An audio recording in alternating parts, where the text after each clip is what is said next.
حضرت عمر رضی اللہ تعالی عنہ، جن کے پاک نام اور جوش ایمان پر آج مسلمانوں کو فخر ہے، لیکن آج ہم جانیں گے کہ عمر رضی اللہ تعالی عنہ اسلام قبول کرنے سے پہلے کیسے تھے۔ اسلام لانے سے پہلے مسلمانوں کے مقابلے اور تکلیف پہنچانے میں بھی مشہور تھے۔ نبی صلی اللہ علیہ وسلم کے قتل کے ارادے رکھتے تھے۔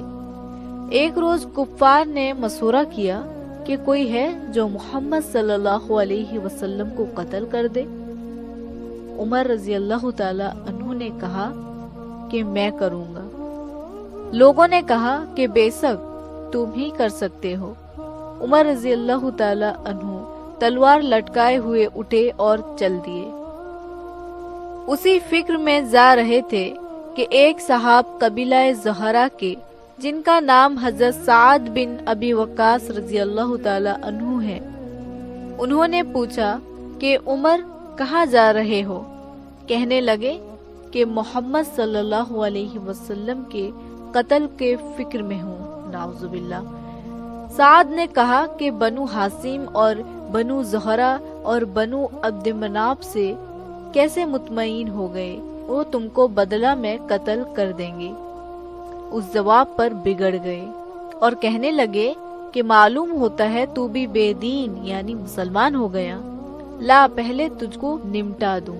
یہ کہہ کر تلوار اٹھا لی، اور حضرت سعد رضی اللہ تعالی عنہ نے بھی یہ کہہ کر کہ ہاں میں مسلمان ہو گیا ہوں، اور تلوار سنبھالی۔ دونوں طرف سے تلوار چلنے کو تھی کہ حضرت سعد رضی اللہ تعالی عنہ نے کہا پہلے اپنی گھر کی تو خبر لے، تیری بہن اور بہنوئی دونوں مسلمان ہو چکے ہیں۔ یہ سننا تھا کہ غصے سے بھر گئے اور سیدھے بہن کے گھر گئے۔ وہاں حضرت خباب رضی اللہ تعالی عنہ کواڑ بند کیے ہوئے ان دونوں میاں بیوی کو قرآن شریف پڑھا رہے تھے۔ حضرت عمر رضی اللہ تعالی عنہ نے کواڑ کھلوائے۔ ان کی آواز سے حضرت خباب رضی اللہ تعالی عنہ تو جلدی سے اندر چھپ گئے، اور وہ صحیفہ بھی جلدی میں باہر رہ گیا جس پر قرآن کی آیات لکھی ہوئی تھی۔ بہن نے کواڑ کھولے۔ حضرت عمر رضی اللہ تعالی عنہ کے ہاتھ میں کوئی چیز تھی جس کو بہن کے سر پر مارا، جس سے سر سے خون بہنے لگا، اور کہا کہ اپنی جان کی دشمن تو بھی بددین ہو گئی۔ اس کے بعد گھر میں آئے اور پوچھا کہ کیا کر رہے تھے اور یہ آواز کس کی تھی؟ بہنوئی نے کہا بات چیت کر رہے تھے۔ کہنے لگے کیا تم نے اپنے دین کو چھوڑ کر دوسرا دین اختیار کر لیا؟ بہنوئی نے کہا کہ اگر دوسرا دین حق ہو تب یہ سننا تھا کہ ان کی داڑھی پکڑ کر کھینچی اور بے تحاشا ٹوٹ پڑے اور زمین پر گرا کر خوب مارا۔ بہن نے چھڑانے کی کوشش کی تو ان کے منہ پر ایک تمانچہ اس زور سے مارا کہ خون نکل آیا۔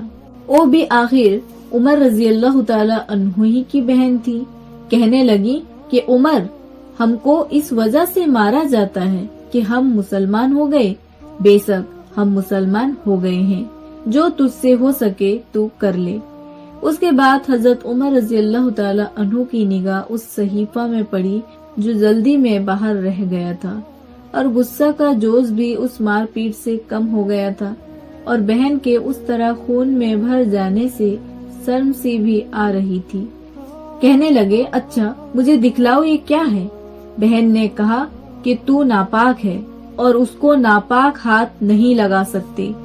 ہر چند اصرار کیا مگر وہ بے وضو اور غسل کے دینے کو تیار نہ ہوئی۔ حضرت عمر رضی اللہ تعالی عنہ نے غسل کیا اور اس کو لے کر پڑھا۔ اس میں سورہ طٰہٰ لکھی ہوئی تھی۔ ابھی تھوڑا ہی پڑھا تھا کہ حالات ہی بدل گئی۔ کہنے لگے مجھے بھی حضرت محمد مصطفیٰ صلی اللہ علیہ وسلم کے خدمت میں لے چلو۔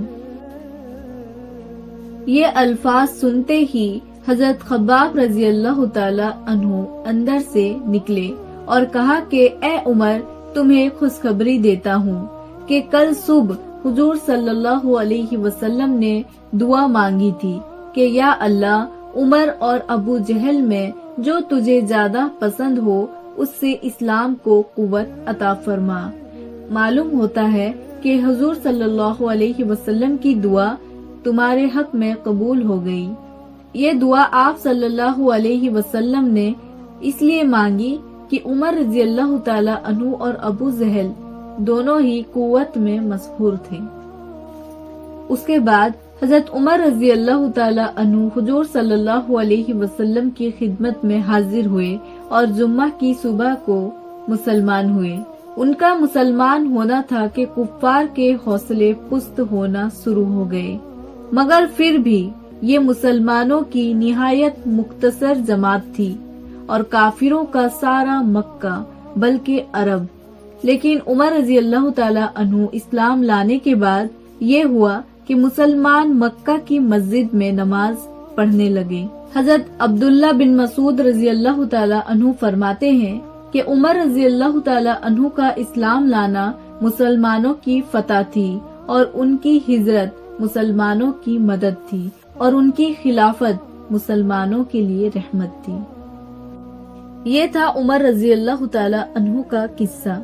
ہاں دوستو، جو قیمتی دین آج ہمارے پاس ہے اس کے پیچھے بڑے بڑے ہستیوں کی ہمت، جوش، جذبہ اور تکلیف ہے، جنہوں نے دین اسلام کے خاطر اپنی جان، اپنے مال اور اپنوں کو قربان کیا ہے۔ اللہ ہم سب کو دین اسلام میں مضبوطی کے ساتھ چلنے کی توفیق عطا فرمائے۔